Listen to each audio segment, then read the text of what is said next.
I had a stroke. The stroke left me with, basically took out the bottom left-hand part of my brain. So, as you can see, there's nothing wrong with my eyes. My problem is that the bottom left-hand part of the brain doesn't work, so it stops the signals coming from my eyes being processed into the brain properly. Basically, I became a prisoner in my own house. It just became so frightening. My whole world had changed.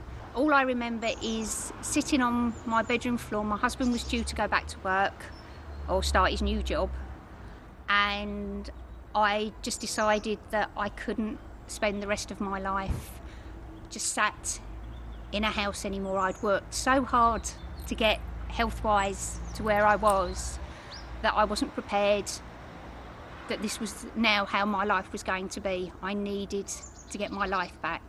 Finally, I remember making a phone call and getting put through to a very nice lady who said she would get somebody to call me back. At the time, I didn't know who it would be or anything, and it was a lady from SAVI that phoned me and made an appointment to come and see me. She said that we were going to go out, and I basically couldn't go out.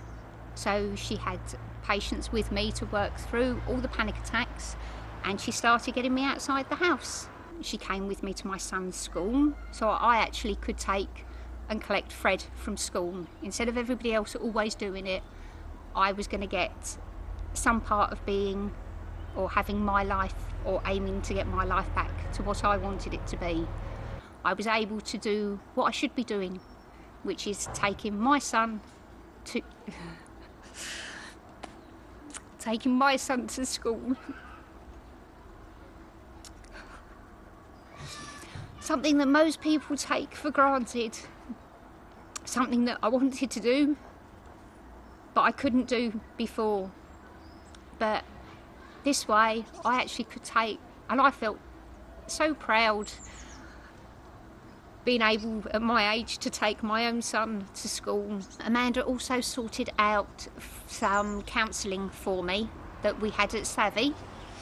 I came and saw a counsellor here, and I was just able to go through how I felt about what the changes in my life meant to me. Best thing I can say about SAVI is they introduced me to my life again.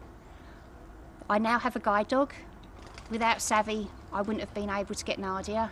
I now go out alone, all right, with her, but I'm alone. I can walk down the street with my head held up high, something that I haven't done for 12 years.